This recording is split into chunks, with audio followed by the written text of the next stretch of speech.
Hey guys, welcome to the channel. So I am out here cooking on the Monument Grill. Have a few pork steaks here to cook up. Wife's already got them seasoned. They are going to be good. So this thing works great. It has 4 burners. I turn them up high to kind of burn them off. Put a little oil on them. So I don't need them up that high now to cook these chops. But this is the Monument Grill's Mesa series. Works perfectly for what we need.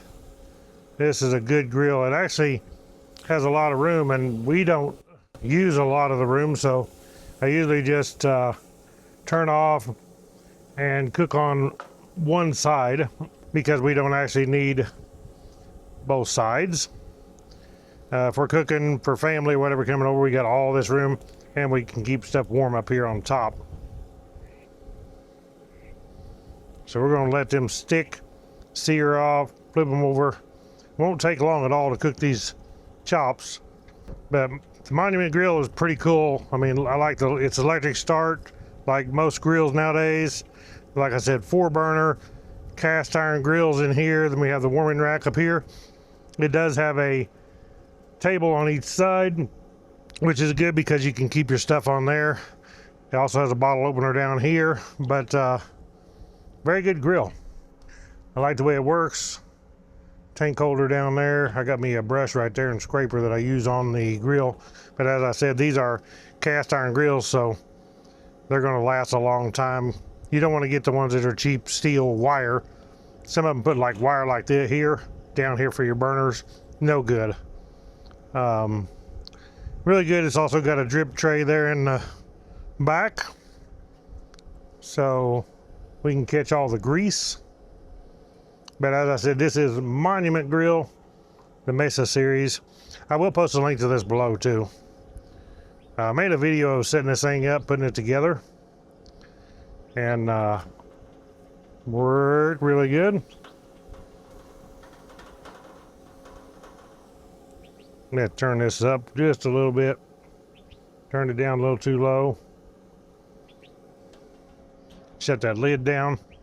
It's got a good gauge there on top, which is actually pretty accurate. Works pretty good. Okay, now that I got it cooked on that side, I like to put a little head country. That's what we like on our pork steaks, pork chops, either way. So I don't put a lot. It kind of keeps them moist too. So you don't have to have, I don't like it smothered, and I don't like barbecue sauce that has not been cooked onto the meat. I don't like putting barbecue sauce on something after it's done. I like to put it on here and cook it into the meat. To me, it gives it a better flavor.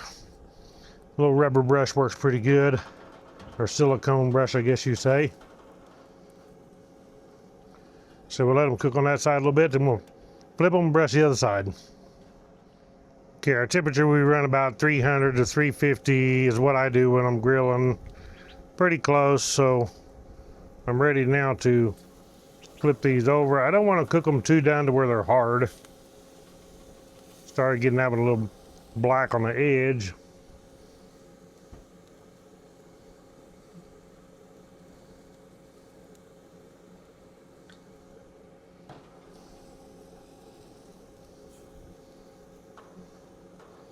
But I don't want them too done because these little thin pork steaks, they will cook real fast. It don't take a lot to cook them. And they'll dry out, they'll be dry.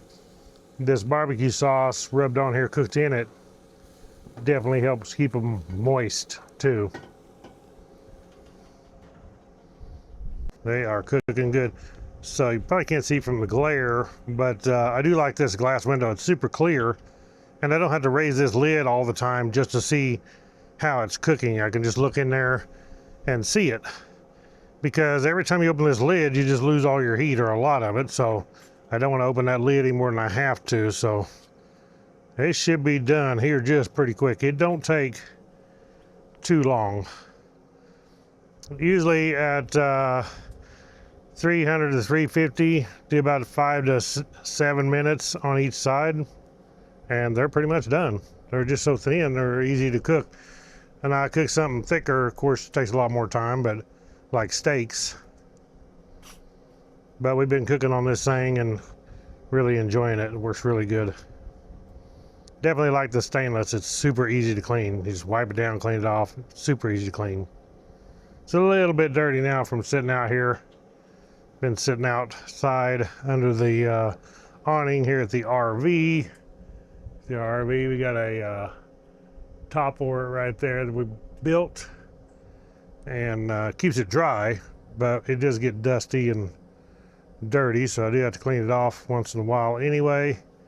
I get done, I'll just, when it cools down, I'll clean those grills off, have it shut off. It'll be good to go for next time. So I will just flip this one more time, and that's just going to make sure that the barbecue sauce I put on there is cooked in. Getting them a little dark. It don't take long on those little things, but they'll be good. And all I'm doing is basically just cooking that barbecue sauce on the other side, making sure that it's not all wet. I like it sticky. If you cook it a little bit, it gets sticky, tacky on there. Make you slap your mammy. But like I said, definitely loving the Monument Grill. If you look in the description, I will put a link. And I do have a link I'll post in the description also of where I built this grill, put it together when I got it. So it's not that hard to put together. They should be done. Yeah, that's looking good. Right there. So we got 3 pork chops ready to go. Shut this off. I will let it cool down, and then I'll come back here in a little while and clean it off. So there you guys go. Monument Grill cooking some nice pork steaks. She's got corn on the cob, fried taters, and ready to go with this. I'm gonna let this thing cool down so I can clean it off here in a little bit. But as I said, link in the description. Click the thumbs up, subscribe, click that bell icon. You'll be notified when I put out a new video. Thank you all for watching Woodsman Adventures. Right on, guys.